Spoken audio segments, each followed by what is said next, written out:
योगेंद्र पटेल भृत्य की मृत्यु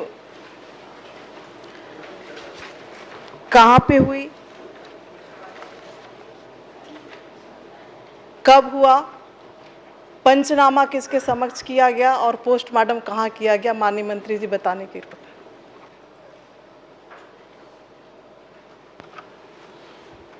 माननीय अध्यक्ष महोदय, योगेंद्र पटेल भृत्य के संदर्भ में माननीय सदस्य महोदया जो पूछ रही हैं, उनकी मृत्यु 5 अक्टूबर 2024 को हुई।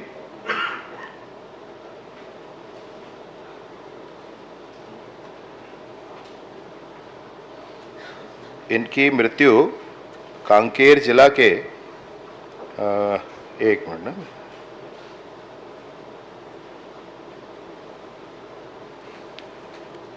अरौद गांव में हुई। इनका पोस्टमार्टम नारायणपुर में 6 अक्टूबर को हुआ और अंतिम संस्कार भी 6 अक्टूबर 2024 को नारायणपुर में हुआ। माननीय अध्यक्ष महोदय, भृत्य योगेंद्र पटेल चरौद ग्राम में शाम को 6 बजे की मृत्यु बताया गया है और सहायक आयुक्त महोदय के निवास पे उनकी मृत्यु हुई। मृत्यु 6 बजे हुई। लोकल किसी डॉक्टर को बुलाकर जिस तरह का बयान आया था, मृत पाया गया और मृतक को सीधे धमतरी के एक प्राइवेट एम्बुलेंस बुलाकर उसे महिमा गवाड़ी, जहां उसका गृह निवास है, वहां के लिए भेज दिया गया। रास्ते में बेनूर में उसके परिजन उस वाहन को उनके द्वारा रोका गया और उनके द्वारा मांग किया गया कि इसका पोस्टमार्टम कराया जाए क्योंकि हमें इसके मौत का कारण पता नहीं है। और फ़ोन पे जो ड्राइवर था लेकर जा रहा था, ड्राइवर ने सहायक आयुक्त से बात करवाया तो सहायक आयुक्त ने सीधे ये कहा कि उसे सीधे आप गांव ले जाएं महिमा गवाड़ी और उसे अंतिम संस्कार करें, बाकी बाद में देखा जाएगा।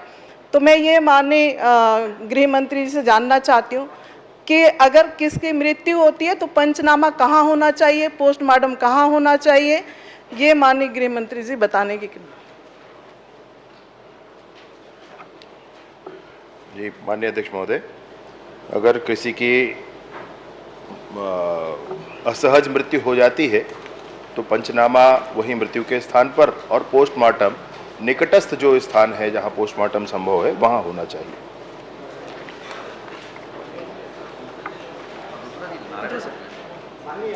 माननीय अध्यक्ष महोदय, जो मृत्यु हुई है माननीय अध्यक्ष महोदय वो कांकेर जिले में हुई है। कांकेर जिला कोंडागांव जिला क्रॉस करके नारायणपुर जिला आता है। तो मुझे ये समझ में नहीं आता माननीय अध्यक्ष महोदय, शव को बिना पोस्टमार्टम के, बिना पंचनामा के धमतरी से एक प्राइवेट एम्बुलेंस मंगा के किस तथ्य को छुपाने के लिए उसे उसके गांव सीधे भेजा जा रहा था बिना परिजनों के जानकारी के। अगर इस अधिकारी के द्वारा भेजा जा रहा है तथ्य को छुपाने के लिए तो उनके ऊपर क्या कार्रवाई की जाएगी?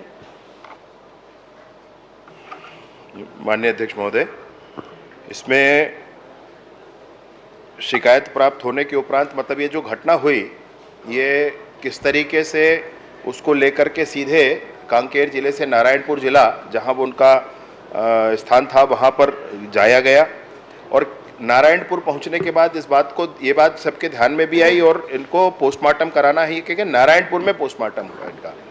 परंतु इसमें मर्ग क्रमांक 80/2024 धारा 194 BNS के अंतर्गत पंजीबद्ध किया गया है। इसकी जांच की जा रही है माननीय अध्यक्ष महोदय। इसमें कतई ऐसा नहीं है कि किसी को बख्शा जाएगा, कुछ छुपाया जाने वाली बात है। जो बातें हैं पूरी स्पष्ट है और उस पर जांच हो रही है। जांच के अंतर्गत जो भी आएगा माननीय अध्यक्ष महोदय, जो भी दोषी होगा उस पर कार्रवाई होगी। माननीय अध्यक्ष महोदय, 4 महीने हो गए, मृतक के परिवार को सिर्फ 50,000 रुपए की राशि मिली। एक छोटी बच्ची है 2 साल की और एक वृद्ध माँ है।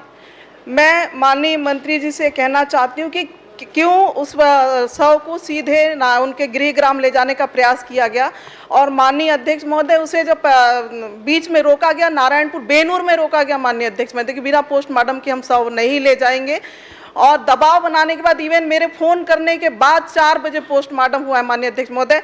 5 तारीख की घटना है, 6 तारीख को शाम तक शव लेकर लोग गांव के लोग घूमते रहे। तो इसके पीछे क्या कारण था? निश्चित तौर पे संदेहात्मक विषय है और जांच तो होता रहता माननीय अध्यक्ष, जांच होता रहेगा, कई प्रकरण के जांच होते रहते। 4-4 महीना में अगर जांच नहीं हुआ, ऐसे मामलों की माँ भटक रही है, गुहार लगा रही है, माँ को जनदर्शन में आवेदन देना पड़ रहा है कि मेरे बेटे की मृत्यु हो गई है, उसके ऊपर कार्रवाई किया जाए, और माननीय मुख्यमंत्री जी के आवेदन देने के बाद जांच प्रक्रिया पे आई है। तो मैं ये कहना चाहूंगी कि दोषी संलिप्त अधिकारी के ऊपर जिसने तथ्य को छुपाने का प्रयास किया है माननीय अध्यक्ष महोदय, उस तथ्य को छुपाने के आरोप में उस अधिकारी के ऊपर क्या कार्रवाई है, क्योंकि वो कर्मचारी एक जिम्मेदार अफसर है जो जिला का अपने डिपार्टमेंट का जिला का सबसे बड़ा अधिकारी होता है। माननीय अध्यक्ष महोदय, पुलिस के ध्यान में, संज्ञान में ये बात तभी आई जब तक शव नारायणपुर पहुंच चुका था। ये बात गलत है, नारायणपुर शव को नहीं लाया जाना चाहिए था। इस पर ये कैसे हुआ यह भी जांच का विषय है, क्यों हुआ यह भी जांच का विषय है, क्या कोई विशेष षड्यंत्र था, क्या कोई विशेष बात थी, यह भी जांच का विषय है। माननीय मुख्यमंत्री जी के यहाँ जनदर्शन में प्रस्तुत होकर जो आवेदन दिया गया वो यही आवेदन दिया गया कि जिस अधिकारी के हाथ है उस पर भी कार्यवाही की जाए। ये एक अलग मामला है माननीय अध्यक्ष महोदय। मृत्यु जो हुई है उसके संदर्भ में बिसरा के लिए और बिसरा रिपोर्ट में आने के बाद उसको एक और हिस्टोपैथोलॉजी के माध्यम से उसको और जांच करने के लिए ये प्रक्रियाधीन है। यह जांच रिपोर्ट भी आ जाएगा, बयान लिए गए हैं, परिजनों के बयान लिए गए हैं, जहां उनको मृत्यु हुई उनके बयान लिए गए हैं। इन सारी चीजों के बाद स्थिति जरूर स्पष्ट होगी माननीय अध्यक्ष महोदय, और उस पर जरूर अगर कोई विषय आता है तो कार्यवाही होगी। माननीय अध्यक्ष महोदय, ये कहा जाता है कि गलत बयान करे, गलत बयान नहीं करे, ये तो बिसरा क्वेश्चन भी इसलिए लगाएगा माननीय अध्यक्ष महोदय, बार बार सूचना देने के बाद, लोगों के भटकने के बाद बिसरा रिपोर्ट नहीं मिलने के कारण जब वो मेरे पास आए तब मैंने उसके बाद ये क्वेश्चन लगवाया जब प्रश्नकाल सत्र आने वाला था। तो उस जो अधिकारी जो तथ्य को छुपाने का स्पष्ट प्रयास किया माननीय अध्यक्ष महोदय, जब भी परिजन के पूरे बयान है, थाने में जो सारे बयान है उसमें स्पष्ट झलकता है। मैं चाहती हूँ माननीय मंत्री जी आप यहाँ पे घोषणा करें कि उस तथ्य छुपाने वाले अधिकारी के ऊपर कौन से सिविल सेवा आचरण संहिता का अगर उल्लंघन वो कर रहा है तो क्या कार्रवाई करेंगे, आप तत्काल यहाँ पे घोषणा कार्रवाई करने की मांग हो रही है। जी माननीय अध्यक्ष महोदय, बिसरा के संदर्भ में 27/11 को ही बिसरा का रिपोर्ट आ गया था, लेकिन उसी बिसरा को और कंफर्म करने के लिए जो हिस्टोपैथोलॉजी इसका परीक्षण होता है उसके लिए पुनः भेजा गया। ये बिसरा का रिपोर्ट नहीं आया है आज तक, ऐसा नहीं है माननीय अध्यक्ष महोदय, वो एक रिपोर्ट उसका आ गया है, परंतु और कंफर्मेशन के लिए उसको भेजा गया है। पहली बात, इसकी जांच अभी प्रधान आरक्षक स्तर पर ये की जा रही है माननीय अध्यक्ष महोदय।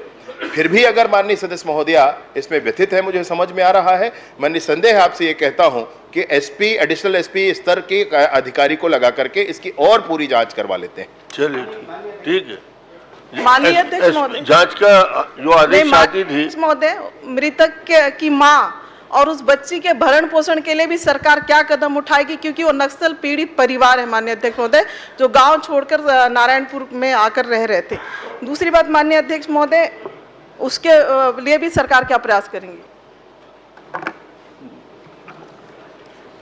माननीय अध्यक्ष महोदय, इसमें मृतक की पत्नी भी शासकीय सेवक हैं। बच्ची के लिए सरकार के पास आवेदन आया था, परंतु मृतक की पत्नी स्वयं शासकीय सेवक है, इसलिए परिवार की स्थिति अब हम उन कानूनों से हम सब बंधे हुए हैं जिसमें परिजन के, मृतक के परिजन अगर शासकीय सेवक हैं तो और किसी को अनुकंपा नियुक्ति की आवश्यकता नहीं होती, ऐसा अपन सब मानते हैं, कानून है, नियम है, और उसी के आधार पर अनुकंपा नियुक्ति की बात समाप्त की गई है। 50,000 का सहयोग हुआ है, परंतु परिवार में अभी भी शासकीय सेवक है जिसके माध्यम से परिवार ठीक चल रहा है माननीय अध्यक्ष। श्री चरणदास मोहन जी।